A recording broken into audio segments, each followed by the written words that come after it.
സ്നേഹമുള്ള വിദ്യാർത്ഥികളെ, ബയോമാസ്റ്റർ ചാനലിൻ്റെ എക്സാം ക്യാപ്സ്യൂൾ സീരീസ് 12ാമത്തെ അധ്യായത്തിലേക്ക് എത്തിയിരിക്കുകയാണ്.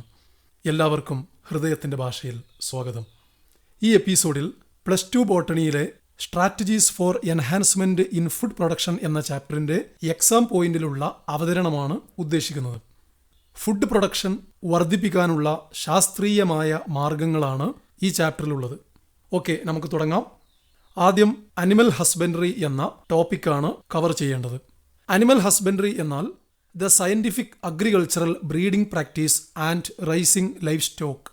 ലൈഫ് സ്റ്റോക്ക് അഥവാ കന്നുകാലികൾ, വളർത്തുമൃഗങ്ങൾ മുതലായവ വർദ്ധിപ്പിക്കാനും ബ്രീഡിംഗ് അഥവാ പ്രജനനം നടത്താനുമുള്ള ഒരു ശാസ്ത്രീയ കാർഷിക സമ്പ്രദായമാണ് അനിമൽ ഹസ്ബൻഡറി. ലൈഫ് സ്റ്റോക്ക് കൂടാതെ പൗൾട്രി ഫാമിംഗ്, ഫിഷറീസ്, എപ്പികൾച്ചർ തുടങ്ങിയവയൊക്കെ ഇതിൽ ഉൾപ്പെടുത്താം. കന്നുകാലികളെ വളർത്തുന്നതിൻ്റെ ഒരു പ്രധാന ലക്ഷ്യം മിൽക്ക് പ്രൊഡക്ഷനാണ്. അതാണ് ഡയറി ഫാം മാനേജ്മെൻറ്റ് ഓർ ഡയറിയിങ്. It helps to increase yield and quality of milk and its products. പാലിൻ്റെയും പാലുൽപ്പന്നങ്ങളുടെയും ഉൽപ്പാദനവും ഗുണമേന്മയും വർദ്ധിപ്പിക്കാൻ ഡയറി ഫാം മാനേജ്മെൻറ്റ് സഹായിക്കുന്നു. Ways for the yield potential. പാലിൻ്റെ ഉൽപ്പാദനക്ഷമത വർദ്ധിപ്പിക്കാൻ ശ്രദ്ധിക്കേണ്ട ചില മാർഗങ്ങൾ നോക്കാം. ഒന്ന്, ലുക്ക് ആഫ്റ്റർ ദി കാറ്റിൽ. കന്നുകാലികളെ നന്നായി പരിപാലിക്കുക. Feeding of cattle in a scientific manner. ശാസ്ത്രീയമായ രീതിയിൽ കന്നുകാലികൾക്ക് തീറ്റ നൽകുക. Cleanliness and hygiene. കർശനമായ ശുചിത്വവും ആരോഗ്യവും ഉറപ്പുവരുത്തുക. അതായത് പാല് കറക്കുമ്പോഴും സ്റ്റോർ ചെയ്യുമ്പോഴും വിതരണം ചെയ്യുമ്പോഴുമെല്ലാം കാലികളെ കൈകാര്യം ചെയ്യുന്നവരുടെയും ശുചിത്വവും ആരോഗ്യവും നന്നായി ശ്രദ്ധിക്കേണ്ടതുണ്ട്. ഓക്കെ, അടുത്തത് പൗൾട്രി ഫാം മാനേജ്മെൻറ്റ്. ഫുഡിന് വേണ്ടിയും എഗ്ഗിന് വേണ്ടിയും വളർത്തുന്ന പക്ഷികളെയാണ് പൗൾട്രി എന്ന് പറയുന്നത്. ചിക്കൻ, താറാവ്, ടർക്കി, കാട, വാത്ത് തുടങ്ങിയവ പൗൾട്രിക്ക് ഉദാഹരണങ്ങളാണ്. ഒരു പൗൾട്രി ഫാം മാനേജ് ചെയ്യുന്നതിൻ്റെ പ്രധാന ഘടകങ്ങൾ ശ്രദ്ധിക്കുക. ഒന്ന്, selection of disease free and suitable breeds. രോഗമില്ലാത്തതും അനുയോജ്യവുമായ പക്ഷിവർഗങ്ങളെ സെലക്ട് ചെയ്യുക. രണ്ടാമത്തേത്, proper and safe farm conditions. Poultry ഫാമിലെ കണ്ടീഷൻ പൗൾട്രികൾക്ക് അനുയോജ്യവും സുരക്ഷിതവുമായിരിക്കണം. മൂന്നാമത്തേത്, പ്രോപ്പർ ഫീഡ് ആൻഡ് വാട്ടർ. അതായത് മതിയായ അളവിൽ തീറ്റയും വെള്ളവും നൽകണം. 4, ഹൈജീൻ ആൻഡ് ഹെൽത്ത് കെയർ. ശുചിത്വം, ആരോഗ്യം എന്നിവ കൃത്യമായി പാലിക്കണം. ഇതെല്ലാം ഉണ്ടെങ്കിലേ ഒരു പൗൾട്രി ഫാം മാനേജ്മെൻറ്റ് വിജയകരമാവുകയുള്ളൂ. Okay, next topic, animal breeding. ഒരേ വംശപരമ്പരയിൽപ്പെട്ടതും പൊതുവായ സവിശേഷതകൾ ഉള്ളതുമായ ജീവികളുടെ ഗ്രൂപ്പിനെയാണ് ബ്രീഡ് എന്ന് പറയുക. ബ്രീഡിംഗ് എന്നാൽ modification of genotype of an organism to make it more useful to humans. മനുഷ്യർക്ക് കൂടുതൽ പ്രയോജനപ്പെടുന്ന രീതിയിൽ ജീവികളുടെ ജീനോടൈപ്പിൽ അഥവാ DNA-യിൽ മാറ്റം വരുത്തുന്ന പ്രോസസ്സാണ് ബ്രീഡിംഗ്. അത് അനിമൽസിൽ ചെയ്യുകയാണെങ്കിൽ അനിമൽ ബ്രീഡിംഗ് എന്ന് പറയും. പ്ലാന്റ്സിലാണ് ചെയ്യുന്നതെങ്കിൽ പ്ലാൻ ബ്രീഡിംഗ് എന്ന് പറയും. കന്നുകാലി ഇനമായ ജേഴ്സി പശു, ചിക്കൻ ഇനമായ ലഗോൺ തുടങ്ങിയവയൊക്കെ ഇപ്രകാരം ബ്രീഡിംഗ് നടത്തി മെച്ചപ്പെടുത്തി എടുത്തതാണ്. ബ്രീഡിംഗ് 2 തരമുണ്ട്, ഇൻബ്രീഡിംഗ് ആൻഡ് ഔട്ട് ബ്രീഡിംഗ്. ഒന്നാമത്തേത് inbreeding. It is the mating of closely related individuals within the same breed for 4 to 6 generations. 4 മുതൽ 6 തലമുറകൾ വരെ ഒരേ വംശപരമ്പരയിൽപ്പെട്ട ജീവികളെ പരസ്പരം മേറ്റിംഗ് നടത്തുന്ന രീതിയാണ് ഇൻബ്രീഡിംഗ്. ഇതൊരു ഉദാഹരണത്തിലൂടെ വ്യക്തമാക്കാം. ഒരു അനിമലിലെ മെയിലും ഫീമെയിലും തമ്മിൽ മേറ്റിംഗ് നടന്ന് അവക്ക് സന്താനങ്ങളുണ്ടായാൽ അത് 1ാം തലമുറയാണ്. ഇനി ആ സന്താനങ്ങൾ തമ്മിലോ സന്താനവും പേരന്റും തമ്മിലോ മേറ്റിംഗ് നടന്നാൽ അതിൽ നിന്ന് 2ാം തലമുറയുണ്ടാകുന്നു. ഈ രീതിയിൽ 6 തലമുറ വരെ പോകുന്നു എന്ന് കരുതുക. ഇങ്ങനെ ഉണ്ടായിട്ടുള്ള ഒരു പറ്റം അനിമൽസിനെ 6 തലമുറ വരെ ഒരേ ബ്രീഡാണെന്ന് പറയാം. ഓക്കെ, അങ്ങനെ അവയെ പരസ്പരം മേറ്റിംഗ് നടത്തുകയാണെങ്കിൽ അതാണ് ഇൻബ്രീഡിംഗ്. ഇൻബ്രീഡിംഗ് ചെയ്യുമ്പോൾ ആദ്യം ചെയ്യേണ്ടത് identify and mate superior males and females of the same breed. അതായത് ഒരേ ബ്രീഡിൽപ്പെട്ട സുപ്പീരിയർ ആയ അഥവാ നല്ല ഗുണങ്ങളുള്ള മെയിലിനെയും ഫീമെയിലിനെയും തിരിച്ചറിയുകയും അവയെ തമ്മിൽ മേറ്റിംഗ് നടത്തുകയും ചെയ്യുക എന്നതാണ്. Then evaluate the progeny obtained and identify superior males and females among them for further mating. അതായത് മേറ്റിങ്ങിലൂടെ ഉണ്ടായ സന്താനങ്ങളെ വിലയിരുത്തി അവയിൽ നാം ആഗ്രഹിക്കുന്ന ഉന്നത ഗുണങ്ങളെ തിരിച്ചറിയുകയും അവയെ അടുത്ത മേറ്റിങ്ങിനായി ഉപയോഗിക്കുകയും ചെയ്യുക. ഈ രീതിയിലാണ് ഇൻബ്രീഡിംഗ് ചെയ്യുന്നത്. ഇൻബ്രീഡിംഗ് കൊണ്ട് പല അഡ്വാൻറ്റേജസ് ഉണ്ട്.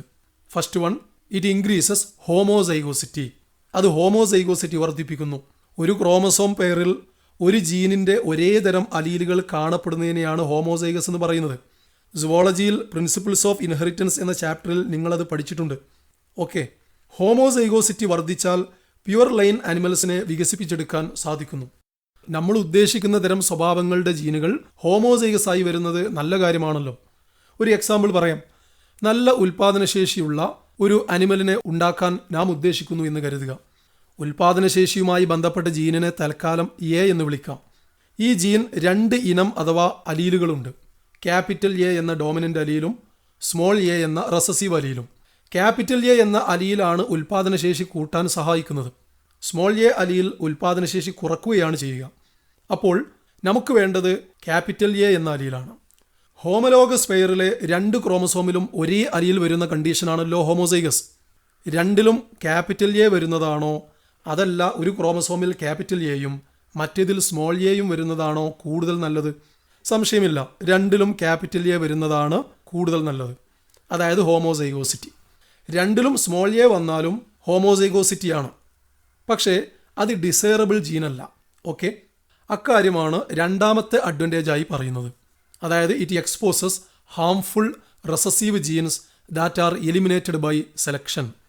ഇൻബ്രീഡിംഗ് നടത്തിയാൽ ദോഷകരമായ അനാവശ്യമായ ജീനുകളുടെ അലീലുകളും ഹോമോസൈഗസ് ആയി വരും. സ്മോൾ എ പോലെ റെസസീവ് അലീലുകൾ ഹോമോസൈഗസ് കണ്ടീഷനിലെ പ്രകടമാവൂ എന്നോർക്കുക.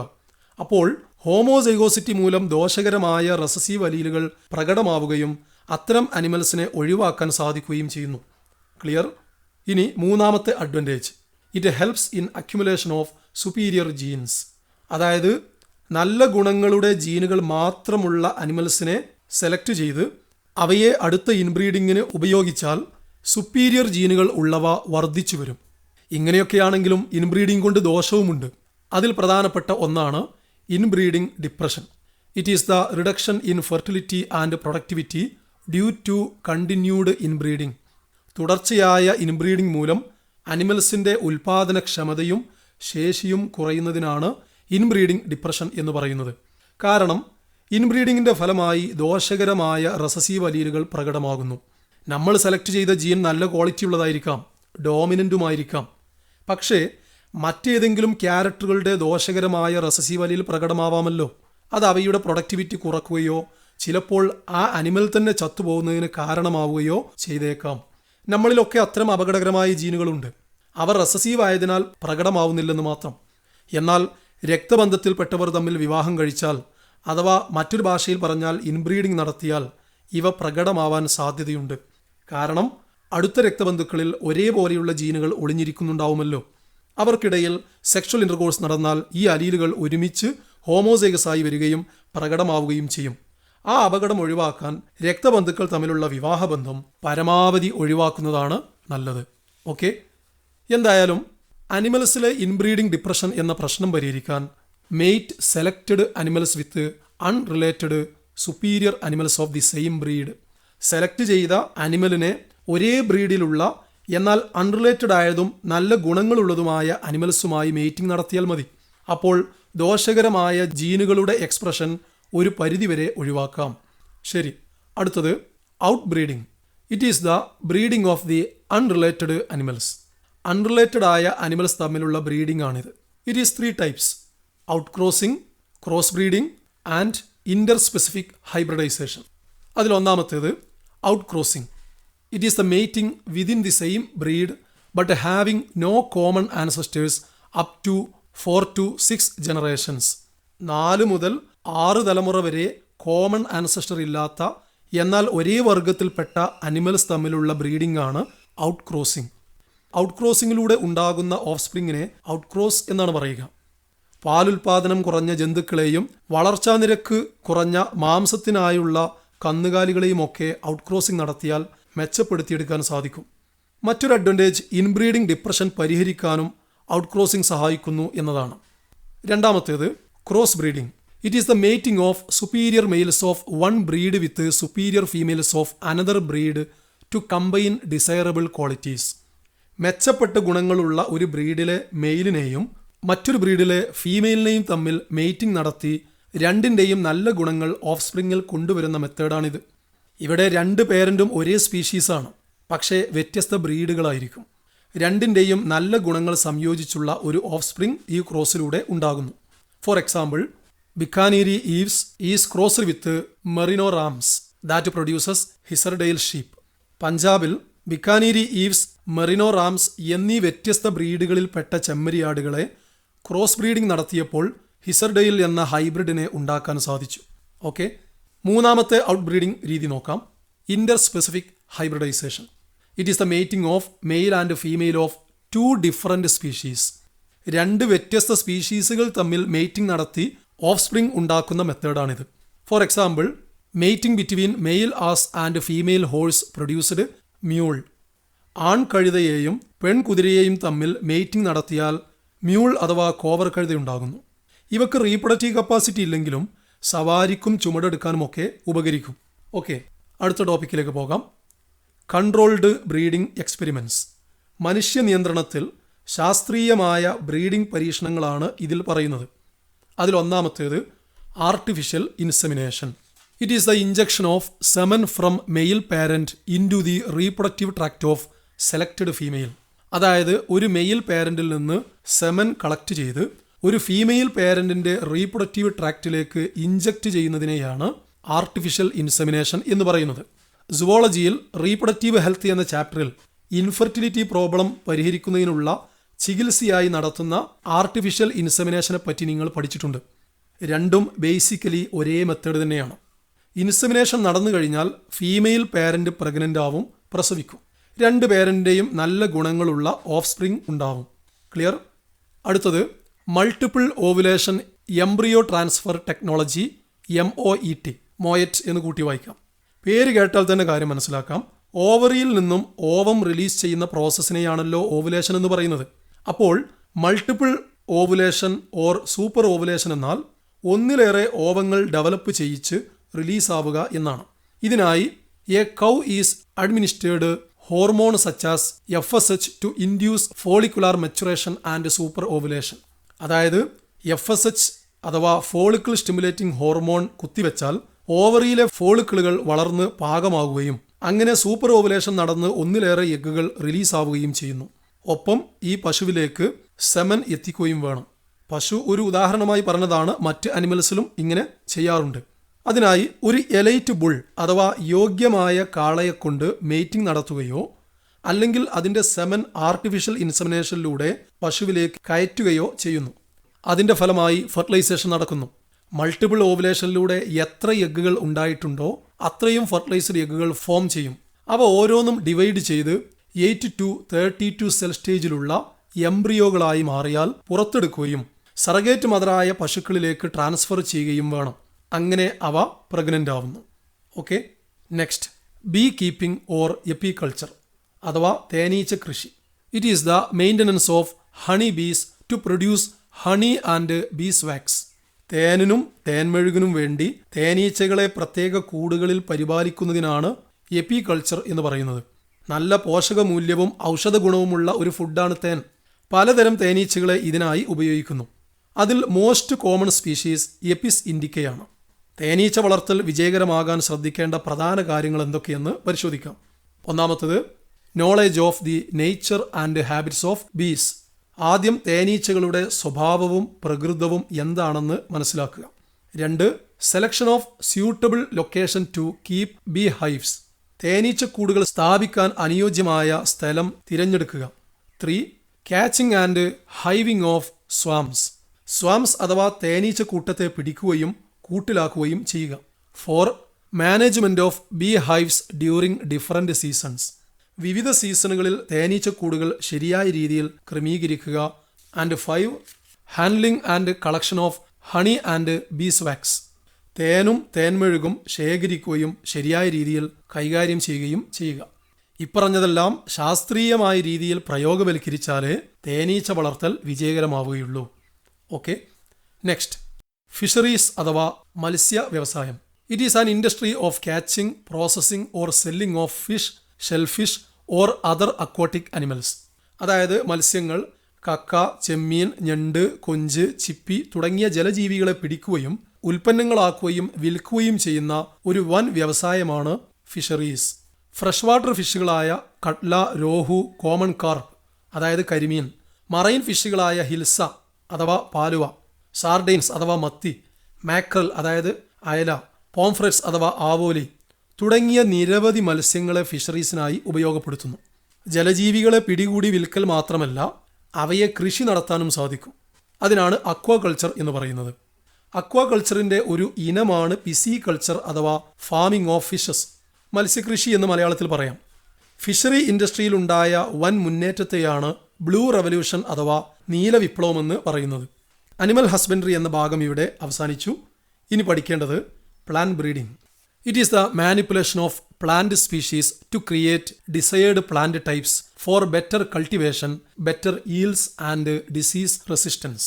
വിവിധ പ്ലാന്റ് സ്പീഷീസുകളിൽ മാറ്റങ്ങൾ വരുത്തിയ ശേഷം കൃഷിക്കും വിളവിനും കൂടുതൽ അനുയോജ്യമായ രോഗപ്രതിരോധ ശക്തിയുള്ള പ്ലാന്റുകളെ ഉണ്ടാക്കിയെടുക്കുന്നതിനെയാണ് പ്ലാന്റ് ബ്രീഡിംഗ് എന്ന് വിളിക്കുന്നത്. പ്ലാന്റ് ബ്രീഡിങ്ങിന്റെ ഫലമായി കാർഷിക രംഗത്ത് വൻ വികസനവും വളർച്ചയുമുണ്ടായി. അതിനെയാണ് ഗ്രീൻ റവല്യൂഷൻ അഥവാ ഹരിത വിപ്ലവം എന്ന് പറയുന്നത്. ബ്രീഡിങ്ങിലൂടെ പ്ലാന്റ്സിന് ലഭിക്കേണ്ട ഗുണങ്ങൾ ഏതൊക്കെയെന്ന് നോക്കാം. 1. Increased crop yield and quality, ഉയർന്ന ഉൽപാദനവും ഗുണമേന്മയും. 2. ഇൻക്രീസ്ഡ് ടോളറൻസ് ടു എൻവയോൺമെന്റൽ സ്ട്രെസ്സസ്, പരിസ്ഥിതിയിലുണ്ടാകുന്ന കൊടും ചൂട്, വരൾച്ച തുടങ്ങിയ പ്രതികൂല സാഹചര്യങ്ങളിൽ പിടിച്ചു നിൽക്കാനുള്ള കഴിവ്. 3. Resistance to pathogens and insect pest, രോഗാണുക്കളോടും കീടങ്ങളോടും പ്രതിരോധിക്കാനുള്ള കഴിവ്. ഇവയെല്ലാം പ്ലാന്റ് ബ്രീഡിങ്ങിലൂടെ പ്ലാന്റ്സിൽ കൊണ്ടുവരാൻ കഴിയുന്ന മാറ്റങ്ങളാണ്. ഇനി സ്റ്റെപ്സ് ഓഫ് പ്ലാന്റ് ബ്രീഡിംഗ്. 5 പ്രധാന സ്റ്റെപ്പുകളിലൂടെയാണ് പ്ലാന്റ് ബ്രീഡിംഗ് ചെയ്യുന്നത്. 1. Collection of genetic variability from wild relatives. Plant breeding തുടങ്ങാൻ ആദ്യം വേണ്ടത് നേരത്തെ പറഞ്ഞ നല്ല ജനിതക ഗുണങ്ങളുള്ള വൈൽഡ് പ്ലാന്റുകളെ ശേഖരിക്കുക എന്നതാണ്. പ്രകൃതിയിൽ സാധാരണ നിലയിൽ കണ്ടുവരുന്ന സസ്യ ഇനങ്ങളെയാണ് വൈൽഡ് വെറൈറ്റീസ് എന്ന് പറയുന്നത്. അവയിൽ ചിലതിന് നല്ല ഉൽപാദനശേഷി കാണും, വേറെ ചിലതിന് രോഗപ്രതിരോധശേഷിയാകും ഉണ്ടാവുക, മറ്റു ചിലതിനാവട്ടെ വരൾച്ചയും ചൂടും പ്രതിരോധിക്കാനുള്ള കഴിവാകും കാണുക. നമുക്ക് ഈ ഗുണങ്ങളെല്ലാം ചേർന്ന നല്ലൊരു പ്ലാന്റ്സ് ഉണ്ടാക്കണം. അതിനാണ് പ്ലാന്റ് ബ്രീഡിംഗ് നടത്തുന്നത്. The entire collection of plants or seeds having all the alleles for all genes in a crop is called germplasm collection. ഒരു ക്രോപ്പിന്റെ അഥവാ വിളയുടെ എല്ലാ വൈൽഡ് വെറൈറ്റികളുടെയും വിത്തുകളുടെയും മൊത്തം ശേഖരത്തിന് ജേംപ്ലാസം കളക്ഷൻ എന്നാണ് പറയുക. അതിൽ ആ ക്രോപ്പുമായി ബന്ധപ്പെട്ട എല്ലാ ജീനുകളും അവയുടെ അലീലുകളും ഉണ്ടായിരിക്കും. അവയിൽ പ്ലാന്റ് ബ്രീഡിങ്ങിന് യോജിച്ചതും നല്ല റിസൾട്ട് തരുന്നതും ഏതാണെന്ന് വിലയിരുത്തുകയും ഉചിതമായത് സെലക്ട് ചെയ്ത് അവയെ പേരൻസായി ഉപയോഗിക്കുകയും ചെയ്യുന്നു. ഇതാണ് രണ്ടാമത്തെ സ്റ്റെപ്പ്, അതായത് evaluation and selection of parents from germplasm. മൂന്നാമത്തെ step cross hybridization of the selected parents with desired characters to produce hybrid. ജേംപ്ലാസത്തിൽ നിന്ന് സെലക്ട് ചെയ്ത പേരൻസിനെ ക്രോസ് ഹൈബ്രിഡൈസേഷൻ നടത്തി ഹൈബ്രിഡ് ഓഫ് സ്പ്രിംഗ് ഉണ്ടാക്കുന്ന സ്റ്റെപ്പാണിത്. പക്ഷേ ഇതിന് പല ന്യൂനതകളുമുണ്ട്, ലിമിറ്റേഷൻസ്. ഒന്നാമത്, ഇതൊരു very time consuming and tedious പ്രോസസ്സാണ്. അതായത് വളരെ കൂടുതൽ സമയം ആവശ്യമുള്ള മെനക്കേടുള്ള പ്രോസസ്സാണ്. കൂടാതെ hybrids may not combine the desirable characters. Desired characters combine ചെയ്ത ഹൈബ്രിഡിനെ ഉണ്ടാക്കാനാണല്ലോ ഈ പ്രോസസ്സ് ചെയ്യുന്നത്. പക്ഷെ പലപ്പോഴും അത് കമ്പൈൻ ചെയ്യണമെന്നില്ല. ചിലപ്പോൾ രണ്ട് പേരൻസിൻ്റെയും മോശം ഗുണങ്ങൾ സംയോജിച്ച ഹൈബ്രിഡ് ഉണ്ടാവാനും സാധ്യതയുണ്ട്. ഇനി നാലാമത്തെ step, selection and testing of superior recombinants. ഹൈബ്രിഡൈസേഷനിലൂടെ ഉണ്ടായ ധാരാളം ഓഫ് സ്പ്രിങ്ങുകളിൽ സുപ്പീരിയർ ട്രൈറ്റുകൾ കൂടിച്ചേർന്നുണ്ടായ റീകോമിനൻസ് അഥവാ ഹൈബ്രിഡുകളെ സെലക്ട് ചെയ്യുകയും ടെസ്റ്റിംഗ് നടത്തുകയും ചെയ്യുക. അതായത് സുപ്പീരിയർ ഗുണങ്ങളുള്ളവയെ സെൽഫ് പോളിനേഷൻ നടത്താൻ അനുവദിച്ച് അതിൽ നിന്ന് കുറേ തലമുറകളെ ഉണ്ടാക്കുന്നു. ഇതെന്തിനാണെന്ന് ചോദിച്ചാൽ സുപ്പീരിയർ ട്രൈറ്റുകളുടെ ജീനുകൾ ഹോമോസൈഗസ് ആയി തീരാനാണ്. സെൽഫ് പോളിനേഷൻ നടത്തിയാൽ ഓഫ് സ്പ്രിങ്ങിൽ സുപ്പീരിയർ അല്ലാത്ത ഗുണങ്ങൾ പ്രത്യക്ഷപ്പെടാം, അതായത് റെസസീവ് അലീലുകൾ പ്രകടമാകാം. അപ്പോൾ ആ പ്ലാന്റുകളെ ഒഴിവാക്കി സുപ്പീരിയർ ഗുണങ്ങളുള്ള ഓഫ് സ്പ്രിങ്ങുകളെ സെൽഫ് പോളിനേഷൻ നടത്തും. അപ്പോൾ സെക്കൻഡ് ജനറേഷൻ ഉണ്ടാവും. ആ ജനറേഷനിലും സുപ്പീരിയർ ക്വാളിറ്റി മാത്രമുള്ളവയെ സെലക്ട് ചെയ്ത് സെൽഫ് പോളിനേഷൻ നടത്തും. ഇങ്ങനെ പല ജനറേഷൻസിൽ ഇത് ആവർത്തിച്ചു കഴിഞ്ഞാൽ അവസാനം സുപ്പീരിയർ ക്വാളിറ്റിയുള്ള ജനറേഷൻസ് മാത്രം ഉണ്ടാവാൻ തുടങ്ങും. അതിനർത്ഥം ആ ഗുണങ്ങൾ ഹോമോസൈഗസ് ആയി കഴിഞ്ഞെന്നാണ്. ഒളിഞ്ഞിരിക്കുന്ന മോശം അലീലുകൾ ഇല്ലെന്നർത്ഥം. ഓക്കെ, ഇനി അവസാന സ്റ്റെപ്പാണ് testing, release and commercialization. Homozygous ആയി എന്ന് വ്യക്തമായ ഹൈബ്രിഡുകൾ പൂർണ്ണമായ രീതിയിൽ സുപ്പീരിയർ ഗുണങ്ങൾ പ്രകടിപ്പിക്കുന്നുണ്ടോ എന്നറിയാൻ അവയെ റിസർച്ച് ഫീൽഡിലും തുടർന്ന് വിവിധ സ്ഥലങ്ങളിലെ കൃഷിയിടങ്ങളിലും വളർത്തി നോക്കുന്നു. ഫലം തൃപ്തികരമാണെങ്കിൽ അത് വിപണിയിലിറക്കുന്നു. പ്ലാൻ ബ്രീഡിങ്ങിലൂടെ പലതരം വിളകൾ ഉൽപ്പാദിപ്പിക്കാൻ സാധിച്ചിട്ടുണ്ട്. ഇന്ത്യയിൽ ഗ്രീൻ റവല്യൂഷന്റെ ഭാഗമായി അത്യുൽപാദന ശേഷിയുള്ള ഗോതമ്പും നെല്ലുമൊക്കെ വളരെയധികം ഉൽപ്പാദിപ്പിക്കാൻ കഴിഞ്ഞു. നോബൽ ജേതാവായ നോർമൻ ഇ ബോർലോഗ് എന്ന സയന്റിസ്റ്റ് സെമി ഡോർഫ് വറൈറ്റിയായ ഗോതമ്പ് ഡെവലപ്പ് ചെയ്തു. അതുപോലെ ഇന്ത്യയിൽ സോണാലിക, കല്യാൺ സോന മുതലായ അത്യുൽപാദന ശേഷിയും രോഗപ്രതിരോധ ശേഷിയുള്ളതുമായ ഗോതമ്പിനങ്ങൾ ഉൽപ്പാദിപ്പിച്ചു. ഗോതമ്പിൽ മാത്രമല്ല നെല്ലിനങ്ങളിലും മുന്നേറ്റമുണ്ടായി. ഫിലിപ്പീൻസിലെ ഇന്റർനാഷണൽ റൈസ് റിസർച്ച് ഇൻസ്റ്റിറ്റ്യൂട്ട് വികസിപ്പിച്ച IR8 തൈവാനിൽ നിന്നുള്ള തായ്ചുങ് നാറ്റീവ് 1 ഉപയോഗിച്ച് സെമി ഡോർഫ് നെല്ലിനങ്ങൾ ഉണ്ടാക്കി. പിന്നീട് അത്യുൽപാദന ശേഷിയുള്ള സെമി ഡോർഫ് വെറൈറ്റികളായ ജയ, രത്ന എന്നീ നെല്ലിനങ്ങൾ ഇന്ത്യയിൽ വികസിപ്പിച്ചു. കരിമ്പ്, ചോളം, ജോവർ, ബജ്റ തുടങ്ങിയവയിലും ബ്രീഡിംഗ് നടത്തി ഹൈബ്രിഡുകൾ വികസിപ്പിച്ചിട്ടുണ്ട്. ഉദാഹരണത്തിന് കരിമ്പിൽ സാക്രം ബാർബറി എന്ന ഇനവും സാക്രം ഒഫിസിനാറം എന്ന ഇനവും തമ്മിൽ ക്രോസ് ചെയ്ത് ഹൈബ്രിഡ് ഷുഗർ കെയിൻ ഉണ്ടാക്കിയിട്ടുണ്ട്. സാക്രം ബാർബറിയിൽ ഷുഗർ കണ്ടന്റും ഉൽപാദനവും കുറവാണ്, എന്നാൽ നോർത്ത് ഇന്ത്യയിൽ അത് നന്നായി വളരും. സാക്രം ഒഫിസിനാറം ആവട്ടെ നേരെ തിരിച്ചും. ഇവയെ തമ്മിൽ ഹൈബ്രിഡൈസ് ചെയ്തപ്പോൾ ഉണ്ടായ ഹൈബ്രിഡ് പ്ലാന്റിന് ഇവ രണ്ടിൻ്റെയും നല്ല ഗുണങ്ങൾ കിട്ടുകയുണ്ടായി. Okay, next, plant breeding for disease resistance. രോഗപ്രതിരോധത്തിനു വേണ്ടി പ്ലാന്റ് ബ്രീഡിംഗ് നടത്തുന്ന രീതികൾ എങ്ങനെയെന്നാണ് ഈ ടോപ്പിക്കിൽ നാം പഠിക്കുന്നത്. ആദ്യം പ്ലാന്റ്സിലുണ്ടാവുന്ന ഏതാനും ചില രോഗങ്ങളൊന്ന് പരിചയപ്പെടാം. സ്ക്രീനിൽ കൊടുത്ത ടേബിൾ നോക്കുക. ഫംഗസ് മൂലമുണ്ടാകുന്ന രോഗങ്ങളിൽ പ്രധാനമാണ് റസ്റ്റ്. ഗോതമ്പിനെ ബാധിക്കുന്ന ബ്രൗൺ റസ്റ്റ്, കരിമ്പിലെ റെഡ് റോട്ട്, ഉരുളക്കിഴങ്ങിലെ ലേറ്റ് ബ്ലൈറ്റ് തുടങ്ങിയവ ഫംഗൽ ഡിസീസുകൾക്ക് ഉദാഹരണങ്ങളാണ്. ബാക്ടീരിയ മൂലമുണ്ടാകുന്ന ഒരു രോഗമാണ് ക്രൂസിഫേഴ്സ് അഥവാ ക്യാബേജ്, കോളിഫ്ലവർ പോലെയുള്ള വെജിറ്റബിൾ പ്ലാന്റ്സിനെ ബാധിക്കുന്ന ബ്ലാക്ക് റോട്ട് എന്ന രോഗം. അതുപോലെ വൈറസ് മൂലം ടുബാക്കോയിലും ടേണിപ്പ് അഥവാ മധുരമുള്ളങ്കിയിലും മൊസൈക്ക് രോഗമുണ്ടാകുന്നു. ഇത്തരം രോഗങ്ങൾ പ്രതിരോധിക്കാൻ പ്ലാന്റ് ബ്രീഡിങ്ങിലൂടെ സാധിക്കും. കൺവെൻഷണൽ ബ്രീഡിംഗ്, മ്യൂട്ടേഷൻ ബ്രീഡിംഗ് എന്നീ മെത്തേഡുകൾ ഉപയോഗിച്ചാണ് അത് സാധ്യമാകുന്നത്. അതിലൊന്നാമത്തെ രീതി അഥവാ കൺവെൻഷണൽ ബ്രീഡിംഗ് നടത്തുന്നതിൻ്റെ സ്റ്റെപ്പുകൾ നോക്കാം. നേരത്തെ പറഞ്ഞ പ്ലാന്റ് ബ്രീഡിംഗ് സ്റ്റെപ്പുകൾ തന്നെയാണ് ഇതിലും ഫോളോ ചെയ്യുന്നത്. ആദ്യം റെസിസ്റ്റൻ്റ് വെറൈറ്റികൾ കളക്ട് ചെയ്യുന്നു. ആ ജേം പ്ലാസത്തിൽ നിന്ന് ഏറ്റവും മികച്ച പേരൻസിനെ സെലക്ട് ചെയ്യുന്നു. എന്നിട്ട് സെലക്റ്റഡ് പേരൻസിനെ ഹൈബ്രിഡൈസേഷൻ അഥവാ ക്രോസ് ചെയ്യുന്നു. ശേഷം അതിൽ നിന്നുണ്ടാകുന്ന ഹൈബ്രിഡുകളിൽ മെച്ചപ്പെട്ടവ സെലക്ട് ചെയ്യുന്നു. അവ വിവിധ സ്ഥലങ്ങളിൽ കാലാവസ്ഥകളിൽ വളർത്തി നോക്കി അവയുടെ ഗുണനിലവാരം പരിശോധിക്കുന്നു. ഫലം തൃപ്തികരമാണെങ്കിൽ വിപണിയിൽ റിലീസ് ചെയ്യുന്നു. കൺവെൻഷണൽ മെത്തേഡ്സിലൂടെ ബ്രീഡ് ചെയ്ത ചില ക്രോപ്പുകളുടെ പേരും പ്രതിരോധിക്കുന്ന രോഗങ്ങളുടെ പേരും കാണിക്കുന്ന ടേബിൾ സ്ക്രീനിൽ കൊടുത്തിട്ടുണ്ട്. അതൊന്ന് വായിക്കാം.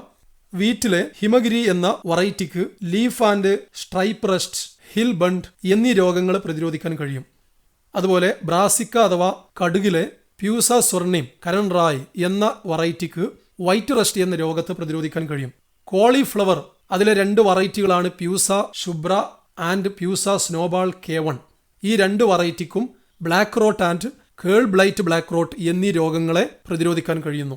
അതുപോലെ കൗപ്പി എന്ന ഇനം പയറിലെ പ്യൂസ കോമൾ എന്ന വെറൈറ്റിക്ക് ബാക്ടീരിയൽ ബ്ലൈറ്റ് എന്ന രോഗത്തെ തടയാനുള്ള കഴിവുണ്ട്. ചില്ലി അതായത് മുളകിലെ ഒരു ഇനമാണ് പ്യൂസ സദാബാഹർ. അതിന് chilli mosaic virus, tobacco mosaic virus and leaf curl എന്നീ 3 രോഗങ്ങളെ പ്രതിരോധിക്കാനുള്ള കഴിവുണ്ട്. ഓക്കെ, ഇനി രണ്ടാമത്തെ method mutation breeding. It is the breeding by mutation using chemicals or radiations to produce plants with desirable characters. അതായത് രാസവസ്തുക്കളോ ഗാമ റൈസ് പോലെയുള്ള റേഡിയേഷനോ ഉപയോഗിച്ച് പ്ലാന്റ്സിൽ മ്യൂട്ടേഷൻ നടത്തി മികച്ച സ്വഭാവ ഗുണങ്ങളുള്ള പ്ലാന്റുകളെ ഉൽപ്പാദിപ്പിക്കുന്നതിനാണ് മ്യൂട്ടേഷൻ ബ്രീഡിംഗ് എന്ന് പറയുന്നത്. മ്യൂട്ടേഷൻ എന്താണെന്ന് അറിയാമല്ലോ. ജീനുകളിൽ നടത്തുന്ന സഡൻ ചേഞ്ചുകളാണ് മ്യൂട്ടേഷൻ. മ്യൂട്ടേഷൻ ബ്രീഡിങ്ങിന് ഉദാഹരണമാണ് in mung bean resistance to yellow mosaic virus and powdery mildew were induced by mutations. Mung bean അഥവാ ചെറുപയറിൽ മ്യൂട്ടേഷൻ വഴി yellow mosaic virus, powdery mildew എന്നിവയ്ക്കെതിരെ റെസിസ്റ്റൻസ് നൽകാൻ കഴിഞ്ഞിട്ടുണ്ട്. പല ക്രോപ്പുകളുടെയും വൈൽഡ് ഇനങ്ങളിൽ ഡിസീസ് റെസിസ്റ്റൻ്റ് ജീനുകളുണ്ട്, പക്ഷേ അവക്ക് ഉൽപ്പാദനശേഷി കുറവാണ്. അങ്ങനെ വരുമ്പോൾ വൈൽഡ് ഇനങ്ങളിൽ നിന്ന് റെസിസ്റ്റൻസ് ജീനുകൾ ഹൈ ഈൽഡിംഗ് ഇനങ്ങളിലേക്ക് ട്രാൻസ്ഫർ ചെയ്യേണ്ടതുണ്ട്. ആ പ്ലാന്റുകളെ തമ്മിൽ ഹൈബ്രിഡൈസേഷൻ നടത്തിയാൽ റെസിസ്റ്റൻസ് ജീൻസ് ട്രാൻസ്ഫർ ആകും. Okay, for example, in bhindi Abelmoschus esculentus resistance to yellow mosaic virus was transferred from a wild species. It resulted in a new variety called Parbhani Kranti. Abelmoschus esculentus എന്ന ഇനം വെണ്ടയിലേക്ക് ഒരു wild സ്പീഷീസിൽ നിന്ന് yellow mosaic വൈറസിനെതിരെ resistance നൽകുന്ന gene transfer ചെയ്യുകയുണ്ടായി. അതിൻ്റെ ഫലമായി പർബാണി ക്രാന്തി എന്ന പുതിയ ഇനം വെണ്ട വികസിപ്പിച്ചെടുത്തു. Clear? Next, plant breeding for developing resistance to insect pest. കീടങ്ങളോട് പ്രതിരോധശക്തിയുള്ള പ്ലാന്റുകൾ വികസിപ്പിച്ചെടുക്കാൻ പ്ലാന്റ് ബ്രീഡിങ്ങിലൂടെ സാധിക്കും. പല പ്ലാന്റുകൾക്കും കീടബാധ തടയാൻ സഹായകമായ സവിശേഷതകളുണ്ട്. അത് മോർഫോളജിക്കലോ ബയോകെമിക്കലോ ഫിസിയോളജിക്കലോ ആയ സവിശേഷതകളായിരിക്കും. ചില ഉദാഹരണങ്ങൾ നോക്കാം. ഹെയറി ലീവ്സ്, ഇലകളിലുള്ള ചെറിയ ഹെയേഴ്സ് പോലെയുള്ള സ്ട്രക്ചറുകൾ പല കീടങ്ങളെയും നിയന്ത്രിക്കാൻ സഹായിക്കുന്നു. കോട്ടൺ പ്ലാന്റിൽ ജാസിഡ്സ് എന്ന കീടത്തിനെതിരെയും ഗോതമ്പിൽ സിറിയൽ ലീഫ് ബീറ്റിൽ എന്ന കീടത്തിനെതിരെയും റെസിസ്റ്റൻസ് ലഭിക്കുന്നതിന് കാരണം അവയുടെ ഹെയറി ലീവ്സ് ആണ്. ഗോതമ്പിന്റെ സോളിഡ് സ്റ്റെം അഥവാ ഉറച്ച കട്ടിയുള്ള സ്റ്റെം അതിനെ ആക്രമിക്കുന്ന സോഫ്ലൈ എന്ന കീടത്തിൽ നിന്ന് രക്ഷ നൽകുന്നു. അതുപോലെ വിവിധ കോട്ടൺ ഇനങ്ങളിൽ മൃദുലമായ ഇലകളുള്ളതിനെയും പൂന്തേനില്ലാത്തതിനെയും ബോൾവേം എന്ന കീടങ്ങൾ അധികം ആക്രമിക്കാറില്ല. മെയ്സ് അഥവാ ചോളത്തിന് ബയോകെമിക്കൽ റെസിസ്റ്റൻസ് ഉണ്ട്. അതായത് ഉയർന്ന അളവിലുള്ള അസ്പാർട്ടിക് ആസിഡ്, കുറഞ്ഞ അളവിലുള്ള നൈട്രജൻ ആൻഡ് ഷുഗർ. ഈ സവിശേഷതകൾ സ്റ്റെം ബോറർ എന്ന കീടത്തിൽ നിന്ന് ചോളത്തിന് റെസിസ്റ്റൻസ് നൽകുന്നു.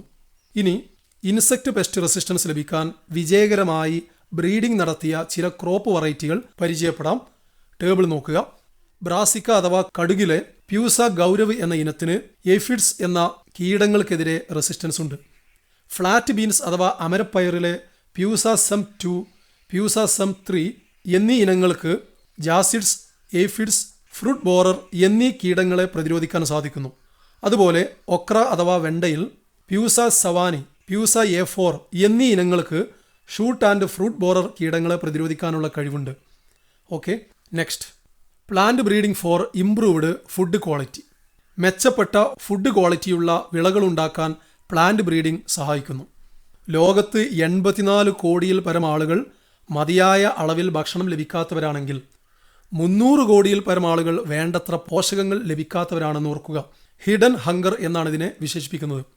അപ്പോൾ കൃഷിവിളകളിൽ നല്ല അളവിൽ പോഷകങ്ങൾ ഉണ്ടാവേണ്ടത് അത്യാവശ്യമാണ്. പ്ലാന്റ് ബ്രീഡിങ്ങിലൂടെ വിളകളിൽ പോഷകത്തിൻ്റെ ലെവൽ വർദ്ധിപ്പിക്കാൻ സാധിക്കും. അതിനെയാണ് ബയോഫോർട്ടിഫിക്കേഷൻ എന്ന് പറയുന്നത്.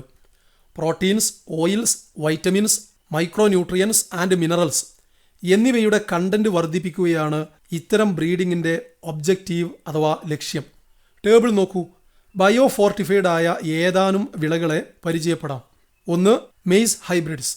സാധാരണ ചോളങ്ങളിലുള്ളതിൻ്റെ ഇരട്ടി ലൈസിൻ, ട്രിപ്റ്റോഫാൻ എന്നീ അമിനോ ആസിഡുകൾ ഇവയിൽ അടങ്ങിയിരിക്കുന്നു. അറ്റ്ലസ് 66 എന്ന ഗോതമ്പിനത്തിൽ ഉയർന്ന അളവിൽ പ്രോട്ടീനുണ്ട്. സാധാരണ നെല്ലിനങ്ങളുടെ 5 ഇരട്ടി അയൺ അടങ്ങിയിട്ടുള്ള നെല്ലിനങ്ങളുണ്ട്. അതുപോലെ ന്യൂഡൽഹിയിലെ ഇന്ത്യൻ അഗ്രികൾച്ചറൽ റിസർച്ച് ഇൻസ്റ്റിറ്റ്യൂട്ട് വൈറ്റമിൻസും മിനറൽസും ധാരാളം അടങ്ങിയ വിവിധ ഇനം വെജിറ്റബിൾസ് വികസിപ്പിച്ചിട്ടുണ്ട്. Okay, next topic, single cell protein or SCP. It is the protein derived from single celled organisms. ചില ഏകകോശ ജീവികളിൽ നിന്ന് ലഭിക്കുന്ന പ്രോട്ടീനുകളാണ് SCP. മനുഷ്യനും ഇതര ജന്തുക്കൾക്കും സാധാരണ പ്രോട്ടീൻ ഉറവിടങ്ങൾക്ക് പകരമായി SCP ഉപയോഗിക്കാൻ സാധിക്കും. എക്സാമ്പിൾ, സ്പൈറുലിന എന്ന ഇനം blue green alga, Methylophilus methylotrophus എന്ന ബാക്ടീരിയം ഇവയൊക്കെ SCP ആണ്. സ്പൈറുലിനയിൽ proteins, minerals, fats, carbohydrates, vitamins ഇവയെല്ലാം നന്നായി അടങ്ങിയിട്ടുണ്ട്. ഇവയെ വേസ്റ്റ് വാട്ടർ, വൈക്കോൽ, സീവേജ് തുടങ്ങിയവയിൽ വളർത്താൻ കഴിയും. അതുവഴി എൻവയോൺമെൻറ്റൽ പൊല്യൂഷൻ, പരിസ്ഥിതി മലിനീകരണം കുറക്കാൻ സാധിക്കുന്നു. ക്ലിയർ? ഇനി last topic, tissue culture. It is a technique of growing plant cells or tissues or organs in sterile culture medium. Plant സെല്ലുകളോ ടിഷ്യൂസോ ഓർഗൻസോ അണുവിമുക്തമായ കൾച്ചർ മീഡിയത്തിൽ വളർത്തുന്നതിനാണ് ടിഷ്യൂ കൾച്ചർ എന്ന് പറയുന്നത്. അങ്ങനെ അതിനെ ഒരു പൂർണ്ണ സസ്യമാക്കി മാറ്റാൻ സാധിക്കുന്നു.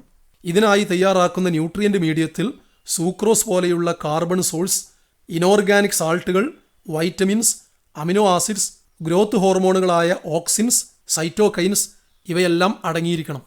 ഒരു അണുവിമുക്തമായ ടെസ്റ്റ് ട്യൂബിൽ ന്യൂട്രിയൻറ്റുകൾ അടങ്ങിയ മീഡിയം തയ്യാറാക്കി അതിൽ ഏതെങ്കിലും ഒരു സസ്യഭാഗത്തിനെ വളർത്താം. ആ സസ്യഭാഗത്തിനെ എക്സ്പ്ലാന്റ് എന്നാണ് പറയുക. ഇങ്ങനെ ഒരു സെല്ലിൽ നിന്നോ എക്സ്പ്ലാന്റിൽ നിന്നോ ഒരു പൂർണ്ണ സസ്യം രൂപപ്പെടാനുള്ള കഴിവിനെയാണ് ടോട്ടിപൊട്ടൻസി എന്ന് വിളിക്കുന്നത്. ടിഷ്യൂ കൾച്ചറിലൂടെ വളരെ ചുരുങ്ങിയ സമയം കൊണ്ട് ആയിരക്കണക്കിന് പ്ലാന്റുകളെ ഉണ്ടാക്കാൻ സാധിക്കുന്നു. ഈ മെത്തേഡിനെ മൈക്രോ പ്രൊപ്പഗേഷൻ എന്ന് പറയുന്നു. ഈ പ്ലാന്റുകളെല്ലാം ഒറിജിനൽ പ്ലാന്റിനോട് ജനിതകമായി സാമ്യതയുള്ളതായിരിക്കും. അങ്ങനെ ഒരേപോലെയുള്ള സസ്യങ്ങളെ സോമാ ക്ലോണുകൾ എന്നാണ് പറയുക. ടൊമാറ്റോ, ബനാന, ആപ്പിൾ തുടങ്ങിയ പ്ലാന്റുകളെ ടിഷ്യൂ കൾച്ചർ ചെയ്യാൻ സാധിച്ചിട്ടുണ്ട്. ടിഷ്യൂ കൾച്ചർ കൊണ്ടുള്ള മറ്റൊരു പ്രയോജനം രോഗം ബാധിച്ച പ്ലാന്റുകളിൽ നിന്ന് ഹെൽത്തി പ്ലാന്റുകൾ ഉണ്ടാക്കിയെടുക്കാൻ സാധിക്കുമെന്നതാണ്. രോഗം ബാധിച്ച പ്ലാന്റിന്റെ മെരിസ്റ്റം വൈറസ് ബാധിക്കാത്തതായിരിക്കും. ആ മെരിസ്റ്റം എടുത്ത് കൾച്ചർ ചെയ്ത് ആരോഗ്യമുള്ള പ്ലാന്റുകൾ ഉണ്ടാക്കാം. Next, somatic hybridization. It is the fusion of protoplast from 2 different varieties of plants to get hybrid protoplast. 2 വ്യത്യസ്ത വെറൈറ്റികളിൽപ്പെട്ട പ്ലാന്റ്സിൻ്റെ പ്രോട്ടോപ്ലാസ്റ്റുകൾ സംയോജിപ്പിച്ച് ഹൈബ്രിഡ് പ്രോട്ടോപ്ലാസ്റ്റ് ആക്കി മാറ്റുന്നു. എന്നിട്ട് അതിനെ വളർത്തി ഒരു പൂർണ്ണ സസ്യമാക്കുന്നു. അതിനെ സൊമാറ്റിക് ഹൈബ്രിഡ് എന്നാണ് പറയുന്നത്. പ്രോട്ടോപ്ലാസ്റ്റ് എന്നാൽ ഒരു പ്ലാന്റിൻ്റെ സെൽ വാൾ റിമൂവ് ചെയ്ത ശേഷം ബാക്കി വരുന്ന സെല്ലിന് പറയുന്ന പേരാണ്. സൊമാറ്റിക് ഹൈബ്രിഡൈസേഷനിലൂടെ ടൊമാറ്റോയുടെയും പൊട്ടറ്റോയുടെയും പ്രോട്ടോപ്ലാസ്റ്റുകൾ സംയോജിപ്പിച്ച് പൊമാറ്റോ എന്ന ഹൈബ്രിഡ് ഉണ്ടാക്കിയിട്ടുണ്ട്. ഓക്കെ, പ്രിയമുള്ളവരെ, ഈ എപ്പിസോഡ് ഇവിടെ അവസാനിക്കുന്നു. നിങ്ങളുടെ അഭിപ്രായങ്ങളും നിർദ്ദേശങ്ങളും രേഖപ്പെടുത്താൻ മറക്കരുത്. പരീക്ഷ അടുത്ത സാഹചര്യത്തിൽ എക്സാം ക്യാപ്സ്യൂൾ സീരീസുകളുടെ വീഡിയോകൾ നിങ്ങളുടെ സുഹൃത്തുക്കൾക്ക് പരമാവധി ഷെയർ ചെയ്യണമെന്ന് അപേക്ഷിക്കുന്നു. വീണ്ടും കാണാം. ആത്മാർത്ഥമായ വിജയ